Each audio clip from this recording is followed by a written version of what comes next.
Here what we have is a bulb. It's an LED bulb that is not working. I've searched high and low trying to find this replacement bulb for my office, but I haven't been able to find it. So what I've done is I'm gonna open it up. I'm gonna see what's going on inside. So that's a little cover that comes off. It's a little cover for the LED bulbs. And as you can see, this LED is comprised of 10 different LED individual diodes. And these diodes individually turn up to make this big bulb happen. And what I have is a multimeter. As you can see, it's a multimeter with a diode tester.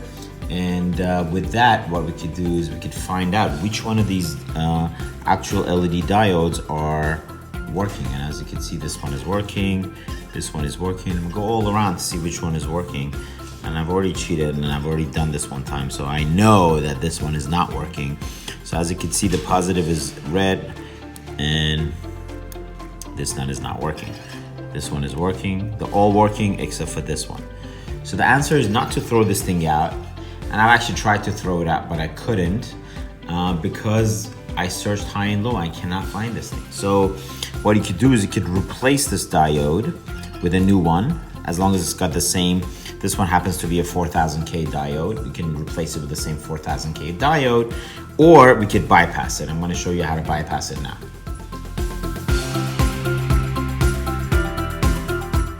Identified the dead LED diode, and what I'm going to do is bypass it with a wire.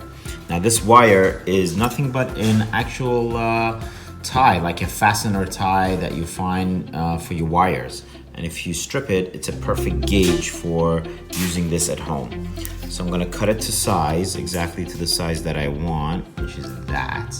It's about an inch long.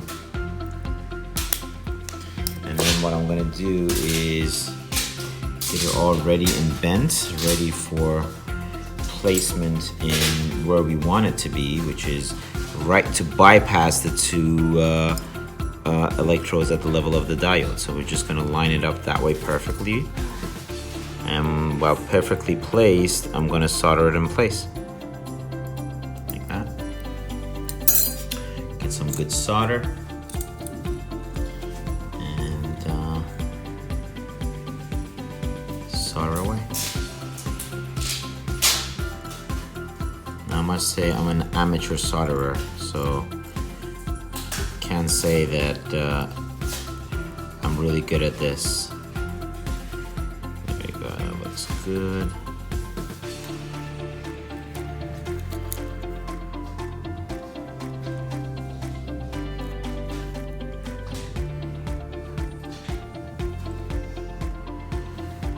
Voila! What I've done now is I've bypassed this dead LED diode with a wire, so that's bypass. So now the rest of the lights will turn on. Well, thank you for watching this video, and give me a positive on the subscription, please. Thank you. While the great doc is in surgery, I'm gonna install his newly fixed light bulb.